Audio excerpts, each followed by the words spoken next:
1980 के दशक में जब भारत के तत्कालीन प्रधानमंत्री इंदिरा गांधी डीआरडीएल के ऑफिस पहुंचती है और उस समय के तत्कालीन DRDL chief APJ Abdul Kalam का हाथ पकड़कर ये पूछती है कि भारत अपने मिसाइल का पहला परीक्षण कब करेगा, तो इस बात का उत्तर सुनकर स्वयं इंदिरा गांधी आश्वासित हो जाती है और इस बात का आंसर सुनकर पूरे देश और दुनिया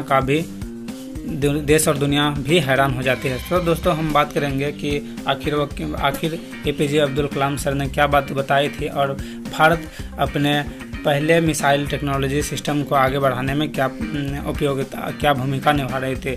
तो दोस्तों आपको आपकी जानकारी के लिए बता दें कि ऐसा नहीं था कि भारत पहली बार 1988 में मिसाइल का परीक्षण करने जा रहा था। हाँ दोस्तों सही है।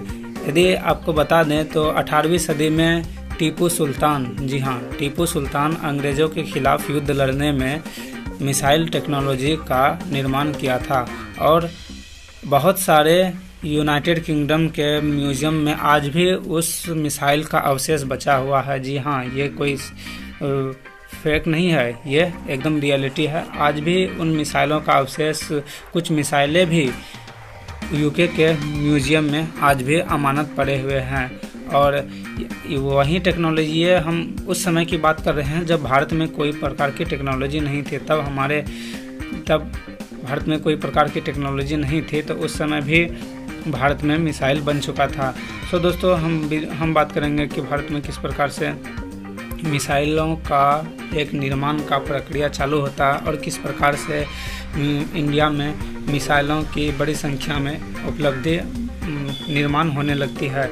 तो दोस्तों हम बात करते हैं भारत के पहले मिसाइल पृथ्वी के बारे में। जी हाँ, पृथ्वी भारत का पहला मिसाइल है और इसका परीक्षण 1988 में किया गया था। और दोस्तों आपकी जानकारी के लिए बता दूं तो पृथ्वी एक शॉर्ट रेंज बैलिस्टिक मिसाइल है। और इतना ही नहीं, हम इस वीडियो के माध्यम से हम आपके लिए एक वीडियो का सीरीज़ लेकर के आ रहे हैं जिसमें इंडिया के पास कितने प्रकार की मिसाइलें हैं और हर मिसाइलों में क्या खूबियां हैं, उन मिसाइलों का कब पहला परीक्षण किया गया, उसे भारतीय सेना में कब शामिल किया गया, इन सब बातों पे एक सीरीज़ आपके लिए लेकर आए हैं। इसे देखने के बाद आपको भारत की मिसाइलें और उसकी हिस्ट्री और भूगोल का सारा फंडा क्लियर हो जाएगा और आपको कोई दिक्कत नहीं रहेगी। तो दोस्तों हम बात करते हैं पृथ्वी के बारे में। पृथ्वी के बाद पृथ्वी का तीनों वेरिएंट, पृथ्वी 1, पृथ्वी 2, पृथ्वी 3 की बात करेंगे और सारे का रेंज और क्या क्या करने में कैपेबल हैं ये सब देखेंगे और कितना न्यूक्लियर पेलोड ले जाने में कैरी करने में सक्षम है ये देखेंगे। सो दोस्तों बने रहिए हमारे साथ। और दोस्तों पृथ्वी मिसाइल सिस्टम एक शॉर्ट रेंज बैलिस्टिक मिसाइल है और इसका पहला परीक्षण 1988 में श्रीहरिकोटा में उड़ीसा के कोस्ट पर किया गया। हाँ दोस्तों, और यदि बात करें तो पृथ्वी का 3 वेरिएंट है और हम तीनों वेरिएंट का अलग अलग बात करेंगे।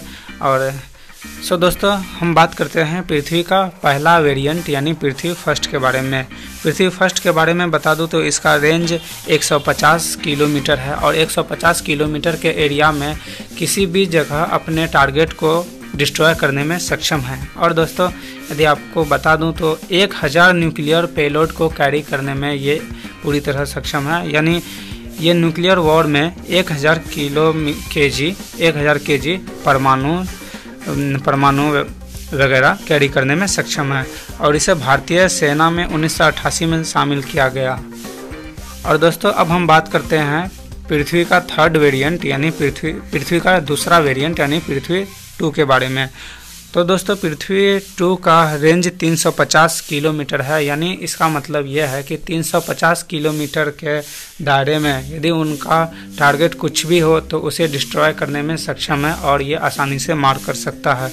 और यदि आपको बताऊं तो इनका न्यूक्लियर कैपेबल पेलोड क्षमता 350 केजी से 750 केजी तक ये कैरी कर सकता है। और आपको बता दूं तो इसे भारतीय सेना में 1996 में शामिल किया गया। और अब हम बात करें दोस्तों तो हम बात करते हैं पृथ्वी का थर्ड वेरिएंट यानी पृथ्वी का थर्ड वेरिएंट यानी पृथ्वी 3 के बारे में। तो दोस्तों पृथ्वी 3 के बारे में तुम बता दूं तो पृथ्वी थर्ड का रेंज 350 किलोमीटर से 650 किलोमीटर है। और इसका मतलब 350 से 650 किलोमीटर के किसी भी दायरे में कोई भी टारगेट हो तो उसे आसानी से पृथ्वी मिसाइल टैकल कर सकता है। और आप तो जानते ही हैं कि ये शॉर्ट रेंज बैलिस्टिक मिसाइल है, तो इनका रेंज थोड़ा कम ही होता है। और दोस्तों आपको बता दूं तो इसे भारतीय सेना में 2004 में शामिल किया गया। और ये था दोस्तों हमारा पृथ्वी मिसाइल का एक शॉर्ट वीडियो, जिसके माध्यम से आप तक पृथ्वी मिसाइल के बारे में कुछ बातें बताई गई। दोस्तों हमारे इंडियन नेवी के बारे में बात करें तो इंडियन नेवी भी पृथ्वी के वेरिएंट को यूज करता है। और आपको बता दूं तो पृथ्वी 1 और पृथ्वी 2 को इंडियन नौसेना में शामिल किया गया और इसे अभी भी यूज किया जा रहा है। इसका सिंपल सा ये फंडा है कि समुद्र से कैसे कोई एक लैंड पे अटैक करना है, तो इसके लिए पृथ्वी 1 और पृथ्वी 2 का, यानी ये समुद्र से सरफेस तक टारगेट करने में सक्षम है। और इन्हें भी आपको बता दूं तो नौसेना में इसका एक अलग से कोड नेम है। जी हाँ दोस्तों, जिस प्रकार से कोई एक बहुत ही महत्वपूर्ण कार्य के पीछे यदि किसी को भेजा जाता है तो उनका कोड नेम रखा जाता है, उसी प्रकार से मिसाइल का भी भारतीय नौसेना में उसका कोड नेम है और उसका कोड नेम है धनुष। तो ये कुछ फैक्ट थे हमारे पृथ्वी मिसाइल के बारे में।